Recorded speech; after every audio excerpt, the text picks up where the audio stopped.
పటిగా ప్రజాపాలనలో పురుగులన్నమే విద్యార్థులకు గతి అవుతుంది. అది ప్రభుత్వ గురుకులాలు కానీ మధ్యాహ్న భోజనం అందించే ప్రభుత్వ పాఠశాలలు కానీ నాణ్యమైన ఆహారం విద్యార్థులకు అందట్లేదు. సో కలుషిత ఆహారం, పురుగుల ఆహారం వాళ్ళు తినడం వల్ల అస్వస్థతకు గురై ఆసుపత్రుల్లో పాలవుతున్నారు. చావు బతుకులతో పోరాడుతున్నటువంటి పరిస్థితి విద్యార్థుల్లో మనకు కనిపిస్తూ ఉంది. స్వయంగా ముఖ్యమంత్రి రేవంత్ రెడ్డి విషయాన్ని అంగీకరించినా కూడా మరి మొదటి నుంచి 11 నెలల నుంచి ఇటువంటి విషాహారం అందుతున్నా, ఇటువంటి కలుషిత ఆహారం అందుతున్నా కూడా చర్యలు ఎందుకు ఉండట్లేవనే ప్రశ్న తెలంగాణ రాష్ట్రం అడుగుతోంది.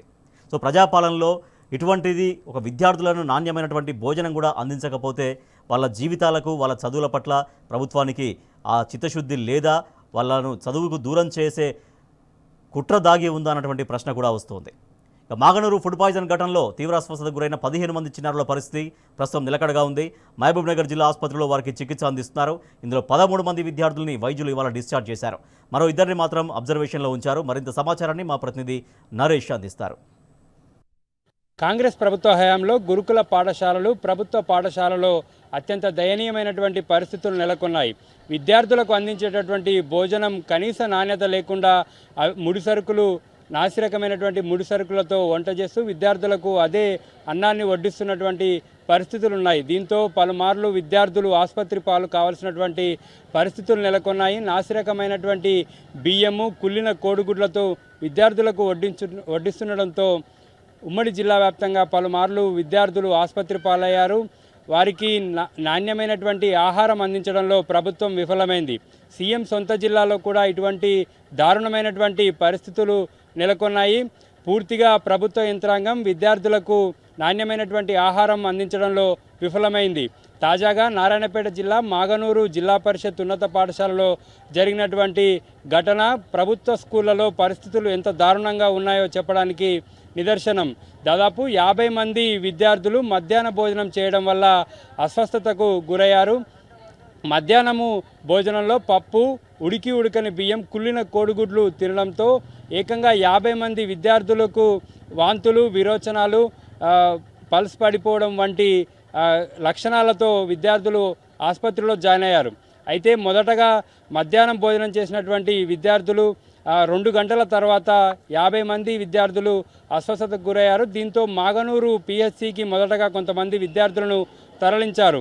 అక్కడి నుంచి మళ్ళీ మక్తల్ ప్రభుత్వ ఆసుపత్రికి విద్యార్థులను తరలించారు. అయితే అక్కడ కొంతమంది విద్యార్థుల పరిస్థితి విషమంగా ఉండడంతో వెంటనే వారిని వాహనాల ద్వారా మహబూబ్నగర్ జిల్లా ప్రభుత్వ ఆసుపత్రికి తరలించారు. మొత్తం 15 మంది విద్యార్థులను మహబూబ్నగర్ జిల్లా ప్రభుత్వ ఆసుపత్రికి తరలించారు. అయితే అంబులెన్సులు కూడా 108 అంబులెన్స్ కూడా లేకపోవడంతో స్థానికంగా ఉన్నటువంటి అంబులెన్స్ వాహనాల్లోనే విద్యార్థులను తరలించారు. విద్యార్థుల వెంబడి తల్లిదండ్రులు, సహాయకులు మాత్రం ఉన్నారు. సెలైన్ బాటిల్ కూడా వారే పట్టుకొని వెళ్లాల్సినటువంటి దయనీయమైనటువంటి పరిస్థితులు ఆ రోజు మనకు కనిపించాయి. 2 రోజుల క్రితం జరిగినటువంటి ఈ ఘటనపై సీఎం రేవంత్ రెడ్డి కూడా సీరియస్ అయ్యారు.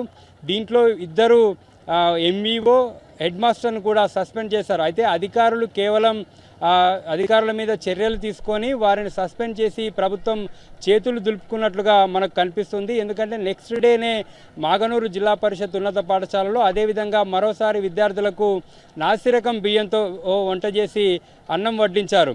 అయితే ఆ విద్యార్థులు ఎవరు కూడా అన్నం తినలేదు. విద్యార్థులంతా కూడా అక్కడికి వచ్చినటువంటి మక్తల్ మాజీ ఎమ్మెల్యే చిట్టం రామ్మోహన్ రెడ్డితో ఆ అన్నం చూపించి వారంతా కూడా ఎంతో ఆందోళన, ఆవేదనను వ్యక్తం చేశారు. అయితే దీంతో చెలించిపోయినటువంటి మక్తల్ మాజీ ఎమ్మెల్యే చిట్టం రామ్మోహన్ రెడ్డి వారికి బియ్యం తెప్పించి వంట చేయించి దగ్గరుండి మరి వడ్డించారు. అయితే అధికారులు ఒకరోజు ఘటన జరిగిన తర్వాత మరోసారైనా నెక్స్ట్ డే అయినా ఆ పరిస్థితిని మార్చాల్సి ఉంటుంది. కానీ కలెక్టర్ ఉదయం వచ్చి కలెక్టర్ చూసి వెళ్ళి విద్యార్థులందరికీ కూడా ప్రామిస్ చేశారు, ఇక్కడి నుంచి నాణ్యమైనటువంటి ఆహారాన్ని అందిస్తాము, మీకు ఎటువంటి ఇబ్బంది కాదని చెప్పి విద్యార్థులకు కలెక్టర్ స్వయంగా వచ్చి చెప్పి వెళ్ళినప్పటికీ కూడా మధ్యాహ్న భోజనంలో మళ్ళీ పురుగుల అన్నమే విద్యార్థులకు గతి అయింది. దీంతో విద్యార్థులు ఎవరు భోజనం చేయలేదు. మధ్యాహ్నం 4 గంటల సమయంలో చిట్టం రామ్మోహన్ రెడ్డి చొరవతో విద్యార్థులంతా భోజనం చేశారు. అయితే అక్కడ ఆ ప్రభుత్వ పాఠశాలలో నిన్న ఆర్డీఓ, డిఈఓ, ఎంఈఓ అక్కడ ఉన్నటువంటి వారు స్వయంగా దగ్గరుండి మరి వంట చేయించారు. అయినప్పటికీ కూడా విద్యార్థులకు పురుగులు పట్టినటువంటి బియ్యంతో వడ్డించారు. అయితే ఆర్డీఓ రామచందర్ దగ్గరుండి ఈ యొక్క వంటను చేయించారు. ఆయన బియ్యంలో పురుగులు ఉన్నాయని చెప్పి వంట వండే వాళ్ళు చెప్పినప్పటికీ కూడా ఆయన అవేవి పట్టించుకోకుండా కడగండి పురుగులు పోతాయని చెప్పి వంట వండే వాళ్ళకి చెప్పారు. ప్రభుత్వ అధికారులకు పేద విద్యార్థులు పట్ల వాళ్ళ ఆరోగ్యం పట్ల వాళ్ళ ప్రాణాలతో చెలగాటమాడుతూ అధికారులు వ్యవహరిస్తున్న తీరు పట్ల సర్వత్రా విమర్శలు వ్యక్తమవుతున్నాయి. ఒకరోజు ఘటన జరిగిన తర్వాత దాన్ని వెంటనే సాల్వ్ చేయాల్సింది పోయి మళ్ళీ అదే పద్ధతిలో విద్యార్థులకు పురుగుల అన్నాన్ని వడ్డించారు. దీన్ని బట్టి అర్థం చేసుకోవచ్చు, ప్రభుత్వ పాఠశాలలో పేద విద్యార్థులు విద్యను అభ్యసిస్తూ ఉంటారు. వారి తల్లిదండ్రులు కూలీనాలి చేసుకుంటూ కాలం వెల్లదీస్తుంటారు. అటువంటి విద్యార్థులకు అందించేటటువంటి భోజనం పట్ల ఆర్డీఓ స్థాయి అధికారి, డిఓ స్థాయి అధికారి అక్కడికి వచ్చి దగ్గరుండి వంట చేయించినప్పటికి కూడా అదేవిధంగా మరోసారి పురుగుల అన్నమే విద్యార్థులకు గతైంది. అయితే దీనిపై ప్రభుత్వంలో కొంత చలనం కనిపించింది. రెండో రోజు కూడా విద్యార్థులకు పురుగుల అన్నం రావడంతో స్థానికంగా ఉన్నటువంటి అడిషనల్ కలెక్టర్ అక్కడికి వచ్చి విచారణ చేపట్టారు. విచారణ చేపినటువంటి క్రమంలో విస్తుపోయేటటువంటి నిజాలు వెలుగులోకి వచ్చాయి. ఆర్డీఓ రామచందర్ స్వయంగా బియ్యంలో పురుగులు ఉన్నప్పటికీ కూడా మళ్ళీ అదే బియ్యంతో వంట చేయాలని చెప్పినటువంటి వీడియోలు బయటకు వచ్చాయి. పేద విద్యార్థుల పట్ల ప్రభుత్వం వ్యవహరిస్తున్న తీరు అత్యంత బాధాకరం, అత్యంత దురదృష్టకరంగా ఉంది. విద్యార్థుల తల్లిదండ్రులంతా కూడా తీవ్ర ఆందోళనను వ్యక్తం చేస్తూ ఉన్నారు. విద్యార్థులు మధ్యాహ్న భోజనం చేయాలంటేనే భయపడేటటువంటి పరిస్థితులు మనకు కనిపిస్తున్నాయి. ప్రభుత్వం పూర్తి నిర్లక్ష్యంతో వ్యవస్థ మొత్తం గాడిన పెట్టాల్సింది పోయి పూర్తి నిర్లక్ష్యంతో వ్యవహరించడంతో ఇటువంటి ఫుడ్ పాయిజన్ ఘటనలు తరచూ వెలుగులోకి వస్తున్నాయి. నాగర్ కర్నూలు జిల్లా పెంట్లవెల్లిలో కూడా ఇటువంటి ఘటనే గత 2 నెలల క్రితం జరిగింది. మాజీ మంత్రి జూపల్లి కృష్ణారావు నియోజకవర్గంలో ఈ ఘటన జరిగింది. దాదాపుగా 25 మంది విద్యార్థులు ఫుడ్ పాయిజన్ కావడంతో ఆసుపత్రి పాలయ్యారు. ఇలా తరచూ రాష్ట్రంలో కావచ్చు, ఉమ్మడి మహబూబ్ నగర్ జిల్లాలో కావచ్చు, ప్రతి 15 రోజులకు 20 రోజులకు ఒకసారి ఇటువంటి ఫుడ్ పాయిజన్ కేసులు నమోదవుతున్నాయి. ప్రభుత్వ యంత్రాంగం గత 10 ఏళ్ల కాలంలో బీఆర్ఎస్ ప్రభుత్వ హయాంలో గురుకుల పాఠశాలలో అడ్మిషన్లు కూడా దొరికేటటువంటి పరిస్థితి లేకుండే.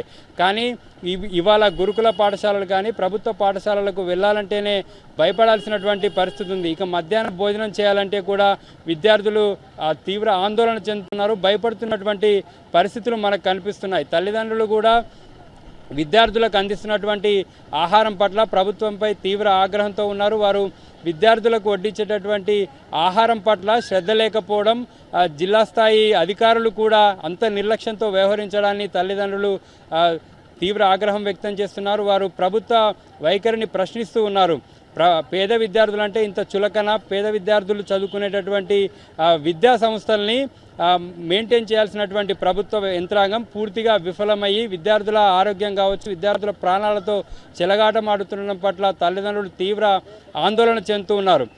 2 రోజుల క్రితం మహబూబ్ నగర్ జిల్లా ప్రభుత్వ ఆసుపత్రికి వచ్చినటువంటి 15 మంది విద్యార్థుల్లో 2 రోజుల పాటు మహబూబ్ నగర్ జిల్లా ప్రభుత్వ ఆసుపత్రిలో వారికి వైద్యం అందించారు. అయితే నిన్న ఉదయము వైద్యం చికిత్స పొందుతున్నటువంటి విద్యార్థులకు పెట్టినటువంటి బ్రేక్ఫాస్ట్ పొంగల్లో కూడా పురుగులు రావడం కూడా తీవ్ర కలకలం రేపింది.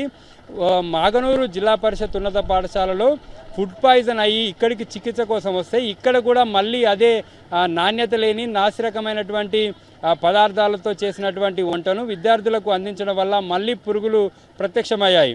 ఈ ఘటనతో కలకలం రేపింది. ఆ బ్రేక్ఫాస్ట్ని విద్యార్థులు ఎవరు కూడా తినలేదు. ఫుడ్ పాయిజన్ అయినటువంటి విద్యార్థులకు పౌష్టికాహారం అందించాల్సింది పోయి మళ్ళీ పురుగులు ఉన్నటువంటి బ్రేక్ఫాస్ట్ను అందించడం పట్ల కూడా చికిత్స పొందినటువంటి విద్యార్థుల తల్లిదండ్రులు తీవ్ర ఆందోళన చెందారు. దీంతో బయట నుంచి వారి ఆహారాన్ని తీసుకొచ్చి వారి ఇక్కడ తినాల్సినటువంటి పరిస్థితులు నెలకొన్నాయి. అంటే ప్రభుత్వ యంత్రాంగం అటు భోజనం అందించడంలో కావచ్చు, ఇటు చికిత్స పొందుతున్నటువంటి సందర్భంలో కూడా విద్యార్థులని పూర్తి నిర్లక్ష్యం చేస్తుందనడానికి ఈ ఘటన నిదర్శనంగా చెప్పుకోవచ్చు. ఇవాళ మధ్యాహ్న సమయంలో చికిత్స పొందినటువంటి 15 మంది విద్యార్థుల్లో 13 మంది విద్యార్థులను డిశ్చార్జ్ చేసి వారి స్వస్థలాలకు పంపారు. మరో 2 విద్యార్థులు 2 రోజులుగా కూడా తీవ్రంగా ఇబ్బందులు పడుతున్నారు. కడుపు నొప్పి కావచ్చు, విరోచనాలు, వాంతులు అవుతూ ఇద్దరు విద్యార్థులు నందిని, అనిల్ అనేటటువంటి విద్యార్థులు ఇంకా కూడా మహబూబ్ నగర్ జిల్లా ప్రభుత్వ ఆసుపత్రిలో చికిత్స పొందుతున్నారు. మరో 2 రోజుల పాటు వీరిని అబ్జర్వేషన్లో ఉంచనున్నారు. వీరికి ఇప్పటికే టెస్టుల కోసం కొన్ని టెస్టులు రాశారు. ఆ రిపోర్ట్లో రాగానే వారి పరిస్థితిని సమీక్ష చేయనున్నారు డాక్టర్లు. అయితే 2 రోజుల నుంచి కూడా ఆ ఇద్దరు విద్యార్థులు కూడా తీవ్రంగా ఇబ్బంది పడుతూ ఉన్నారు. తలనొప్పి కావచ్చు, నీరసము, వాంతులు, విరోచనాలతో వారు ఇబ్బంది పడుతుండటంతో ఆ ఇద్దరు విద్యార్థుల్ని ఇంకా డిశ్చార్జ్ చేయలేదు. మరో 2 రోజుల పాటు కూడా ఆ విద్యార్థులు అబ్జర్వేషన్లో ఉన్నారు. పూర్తిగా ప్రభుత్వ యంత్రాంగం వైఫల్యంగా చెప్పుకోవచ్చు. ఒక ఘటన జరిగి దాదాపు 50 మంది పేద విద్యార్థులు అస్వస్థతకు గురై ఇబ్బంది పడుతున్నటువంటి క్రమంలో నెక్స్ట్ డే కూడా అదేవిధంగా పురుగుల అన్నాన్ని వడ్డించి ప్రభుత్వ అధికారులు పూర్తి నిర్లక్ష్యంగా వ్యవహరించారు. ప్రభుత్వ అధికారులకు విద్యార్థులంటే లెక్కలేదు. విద్యార్థుల ప్రాణాలతో చెలగాటమాడుతూ వారు పూర్తి నిర్లక్ష్యంగా వ్యవహరిస్తూ ఉన్నారు. అక్కడ ఉన్నటువంటి స్టాక్, మాగనూరు జిల్లా పరిషత్ ఉన్నత పాఠశాలలో ఉన్నటువంటి స్టాక్ మొత్తం కూడా, బియ్యం ఉన్నటువంటి స్టాక్ మొత్తం కూడా పురుగులు పట్టి గడ్డలు కట్టి ఘోరమైనటువంటి పరిస్థితులు ఆ యొక్క స్టోర్ రూమ్లో మనకు నిన్న కనిపించాయి. అంటే స్టాక్ పాయింట్లో ఎంత దరిద్రమైనటువంటి పరిస్థితులు ఉన్నాయి. అటువంటి బియ్యాన్ని తీసుకొచ్చి ముందు రోజు విద్యార్థులు ఫుడ్ పాయిజన్ అయ్యి చికిత్స పొంది ఇంకా వాళ్ళు డిశ్చార్జ్ కూడా కాలేదు. నెక్స్ట్ డేనే మళ్ళీ విద్యార్థులకు అదే స్టాక్ పాయింట్ నుంచి బియ్యం తీసుకొచ్చి అన్నం వడ్డించేటటువంటి ప్రయత్నం చేశారు. విద్యార్థులంతా కూడా దాన్ని తిరస్కరించారు. ఎవరూ తినలేదు. వారు నాణ్యమైనటువంటి ఆహారం అందించాలని చెప్పి అక్కడే బైఠాయించి నిరసన కూడా తెలియజేశారు.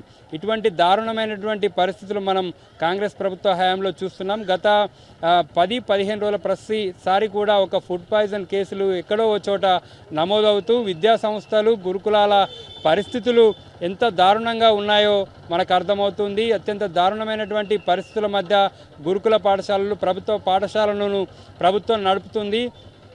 ఇటు విద్యాశాఖ కూడా సీఎం రేవంత్ రెడ్డి దగ్గరే ఉంది. అయినప్పటికీ కూడా విద్యాశాఖ మీద రివ్యూలు లేకపోవడము, విద్యాశాఖ సీఎం సొంత జిల్లాలో కూడా విద్యాశాఖ పనితీరు సరిగా లేకపోవడం మనకు కనిపిస్తూ ఉంది.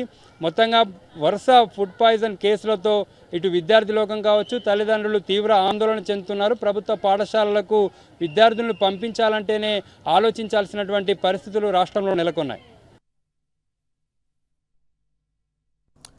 సో రైట్, ఇది ప్రజాపాలనలో ఒక పురుగులన్నం విద్యార్థులు తినాల్సినటువంటి దుస్థితి తెలంగాణ రాష్ట్రంలో ప్రభుత్వ గురుకులాల్లో, ప్రభుత్వ స్కూళ్ళల్లో కనిపిస్తోంది. సో తల్లిదండ్రులు కావచ్చు, విద్యార్థులు కావచ్చు ఆందోళన వ్యక్తం చేస్తున్నారు. సో మా పిల్లల్ని గురుకులాల్లో జాయిన్ చేస్తే, తర్వాత ప్రభుత్వ స్కూల్లో జాయిన్ చేస్తే ఇటువంటి కలుషిత ఆహారం పెడతారా అంటూ వాళ్ళు ఆవేదన వ్యక్తం చేస్తున్నారు. ముఖ్యమంత్రి రేవంత్ రెడ్డి స్వయంగా మొన్న వేములవాడ సభలో మాట్లాడారు. నాసిరకం కూరగాయలతో నాసిరకం భోజనం అందుతోంది. సో దానితో విద్యార్థులు అస్వస్థతకు గురవుతున్నారు, ఆసుపత్రుల పాలవుతున్నారని. కానీ 11 నెలల నుంచి విద్యాశాఖ తన వద్దే పెట్టుకొని ఎందుకు విద్యాశాఖ పైన ఒక ప్రాపర్ సమీక్ష ఎందుకు జరపట్లేదు, అధికార యంత్రాంగానికి ఎందుకు ఆదేశాలు వెళ్ళట్లేవు ఒక నాణ్యమైన భోజనం విషయంలో, నాణ్యమైనటువంటి చదువు విషయంలో అనేది ఒక ప్రశ్నార్థకంగా కనిపిస్తోంది. సో పేద మధ్యతరగతి విద్యార్థుల్ని చదువుకి దూరం చేసే కుట్ర కూడా జరుగుతుందన్నటువంటి ఒక చర్చ కూడా సాగుతోంది తెలంగాణ రాష్ట్ర వ్యాప్తంగా.